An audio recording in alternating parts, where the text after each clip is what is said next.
The air commanders of Desert Storm talk about how they fought the war, focusing on the U.S. Air Force's role. The Iraqis never recovered from the Allies' first punch on that first night. Of course, at sunup, the first morning, we brought in the F-16s and F-A-18s. It was almost eerie to how precise the plan unfolded in the first 24 hours. For all practical purposes, there were absolutely no glitches. And that's a tribute to the people that worked so hard and long in making sure that all the details were worked out, and the numerous times that we used, to use the phrase, that we desk flew the first 24 hours to make sure there weren't any glitches. It was a good plan. It was very thorough, and we used a lot of airplanes and assets to do that, and we totally overwhelmed him from the get-go. So he never was able to recover from that first 24 hours in terms of being able to effectively use the defense against our capability. So we seized control of the air in the initial moments of the air campaign, and as a result, made all the rest of it much easier, much more efficient and possible. The first bomb dropped, and 18 hours later, the longest continuous weather front that had hit Iraq in 3 years moved in, and we fought nothing but weather for 8 straight days.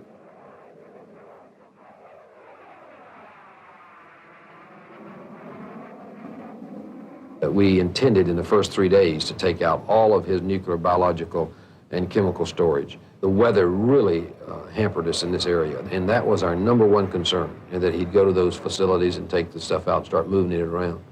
The coalition was still able to destroy many nuclear, biological, and chemical storage sites and cripple Saddam's ability to produce and research these weapons. He was never able to use these weapons against the Allies during the war. The thing that has slowed down our efforts more than anything else has been the weather. The second most important things have been Scuds. We had to divert an inordinate amount of assets to deal with that problem. Although coalition air power destroyed many permanent Scud launchers in the opening attack, they did not destroy Saddam's mobile launchers. Saddam was still able to send Scuds towards Israel and Saudi Arabia. Scud missiles caused a lot of problems in terms of psychological impact on both Saudi Arabia and Israel. So it became important we locate these very time-sensitive fleeting targets.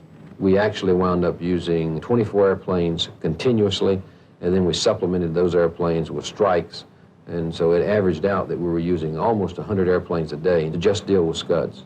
We used the lantern pods on the F-15E and the F-16s. We used a variety of intelligence sources to provide us the quick data we needed, and then we used a command and control network to put the airplanes over the target at the right time.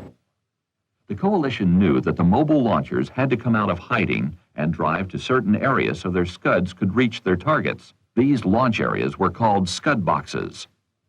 During the day, A-10s flew along the roadways looking for them. By night, F-15Es and lantern-equipped F-16s circled overhead. Deep behind Iraqi lines, U.S. and British special forces used laser designators to target Scud missiles for coalition air crews in western Iraq. In eastern Iraq, the new experimental Joint STARS aircraft successfully directed several strikes against Scuds as well. They were able to locate mobile launchers with their radar, which can track movement on the ground.